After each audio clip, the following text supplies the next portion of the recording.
ದನಿಯಲ್ಲಿ ಗಾಢವಾದ ವಿಷಾದ. ಮಳೆಯ ಹನಿಗಳ ಸದ್ದಿನ ನಡುವೆ ಒಂದು ಮಂದಗತಿಯ ಭಯಾನಕ ನಿರೂಪಣೆ. ಆ ರಾತ್ರಿ ಕೇವಲ ಮಳೆಯಾಗಿರಲಿಲ್ಲ, ಅದು ಆಕಾಶದ ಆರ್ತನಾದ. ಗಾಳಿಯಲ್ಲಿ ತೇಲಿ ಬರುತ್ತಿತ್ತು ಸಾವು ಮತ್ತು ಸಂಚಿನ ವಾಸನೆ. ದೀರ್ಘ ವಿರಾಮ. 5 ಸ್ನೇಹಿತರು. ಸಾಹಸದ ಹುಚ್ಚು. ಕ್ಯಾಮೆರಾ ಹಿಡಿದು ಹೊರಟ ಆ ಅತೀಂದ್ರಿಯ ಪಯಣ. ಅವರ ಪಾಲಿಗೆ ಮೃತ್ಯುವಿನ ಆಮಂತ್ರಣವಾಗುತ್ತದೆ ಎಂದು ಯಾರೂ ಊಹಿಸಿರಲಿಲ್ಲ. ಮಸುಕಾದ ಹೆಡ್ಲೈಟ್ ಬೆಳಕಿನಲ್ಲಿ ಆ ಕಾಡಿನ ಹಾದಿ. ಜಿಪಿಎಸ್ ಸ್ತಬ್ಧವಾಯಿತು.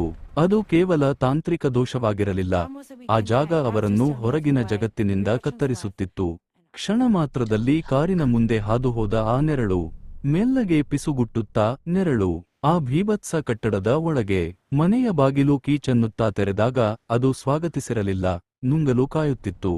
ಗೋಡೆಯ ಮೇಲಿದ್ದ ಆ ಹಳೆಯ ಚಿತ್ರ, ಅದರಲ್ಲಿನ ಹುಡುಗಿಯ ಕಣ್ಣುಗಳು. ನೀವು ಎತ್ತ ಹೋದರೂ ಆ ದೃಷ್ಟಿ ನಿಮ್ಮನ್ನು ಬೆನ್ನಟ್ಟುತ್ತಿತ್ತು. ಉಸಿರಾಟದ ವೇಗ ಸ್ವಲ್ಪ ಹೆಚ್ಚಾಗುತ್ತಾ ಒಂದೊಂದಾಗಿ ದೀಪಗಳು ಆರಿಹೋದವು. ಗಾಢ ಅಂಧಕಾರ. ಮೇಲೆ ಹೆಜ್ಜೆಗಳ ಶಬ್ದ. ಟಕ್ ಟಕ್ ಟಕ್. ಯಾರೋ ಇದ್ದಾರೆ. ಅಸ್ತಿತ್ವವಿಲ್ಲದಿದ್ದರೂ ಅಸ್ತಿತ್ವವನ್ನು ತೋರಿಸುವ ಶಕ್ತಿ. ಬಾಗಿಲ ಹಿಂದೆ ಕೇಳಿಸಿದ ಆ ಹೆಣ್ಣಿನ ನಗು. ಭಯದ ಪರಾಕಾಷ್ಠೆ. ಗೋಡೆಯ ಮೇಲೆ ರಕ್ತದ ಅಕ್ಷರಗಳಲ್ಲಿ ಬರೆದಿದ್ದ ಆ ಎಚ್ಚರಿಕೆ, you should not have come. ಎಲಿಸಾಳ ರಹಸ್ಯ. ಧ್ವನಿಯಲ್ಲಿ ತೀವ್ರತೆ ಮತ್ತು ನೋವು. ಅಲ್ಲಿ ಕಂಡಿದ್ದು ಕೇವಲ ಪಿಶಾಚಿಯಲ್ಲ, ಅದು ಶತಮಾನಗಳ ನೋವು. ಬಿಳಿ ಉಡುಪು, ಕಪ್ಪು ಶೂನ್ಯದಂತಹ ಕಣ್ಣುಗಳು. ಎಲಿಸಾ, ತನ್ನದೇ ತಂದೆಯಿಂದ ಬಂಧಿಯಾಗಿ ಕೊಲೆಯಾದ ಅತೃಪ್ತ ಆತ್ಮ. ಅವಳಿಗೆ ಬೇಕಾಗಿದ್ದು ಮುಕ್ತಿಗಿಂತ ಹೆಚ್ಚಾಗಿ ತನ್ನ ನೋವನ್ನು ಕೇಳಿಸಿಕೊಳ್ಳುವ ಒಂದು ಕಿವಿ.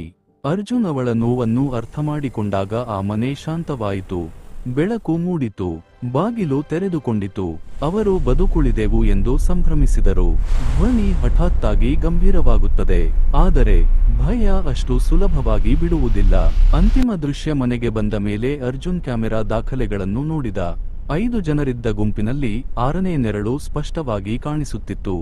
ಧ್ವನಿ ತೀರಾ ನಿಧಾನವಾಗುತ್ತದೆ, ಪಿಸುಮಾತಿನಂತೆ. ಕನ್ನಡಿಯ ಮುಂದೆ ನಿಂತ ಅರ್ಜುನ್ ತನ್ನ ಪ್ರತಿಬಿಂಬದ ಹಿಂದೆ ಅವಳನ್ನು ನೋಡಿದ. ಅವಳು ಪಿಸುಗುಟ್ಟಿದಳು. ಅಸ್ಕೇಪ್. ಪಿಸುಮಾತು. ಭಯ. ಪಿಸುಮಾತು. ಅವಳು ಮೆಲ್ಲಗೆ ನಗುತ್ತಾ ಹೇಳಿದಳು, ಯು ಕಾಂಟ್ ಅಸ್ಕೇಪ್. ಧ್ವನಿ ಮಸುಕಾಗುತ್ತಾ ಗೂಬೆಯ ಕೂಗಿನೊಂದಿಗೆ ಅಂತ್ಯಗೊಳ್ಳುತ್ತದೆ. ಕೆಲವು ನೆರಳುಗಳು ನಿಮ್ಮನ್ನು ಎಂದಿಗೂ ಬಿಡುವುದಿಲ್ಲ, ಎಂದಿಗೂ. ಈ ಕಥೆಯ ಮುಂದಿನ ಭಾಗದಲ್ಲಿ ಅರ್ಜುನ್ ಆ ನೆರಳಿನಿಂದ ಹೇಗೆ ತಪ್ಪಿಸಿಕೊಳ್ಳುತ್ತಾನೆ ಎಂಬುದನ್ನು ನಾನು ವಿವರಿಸಲೇ?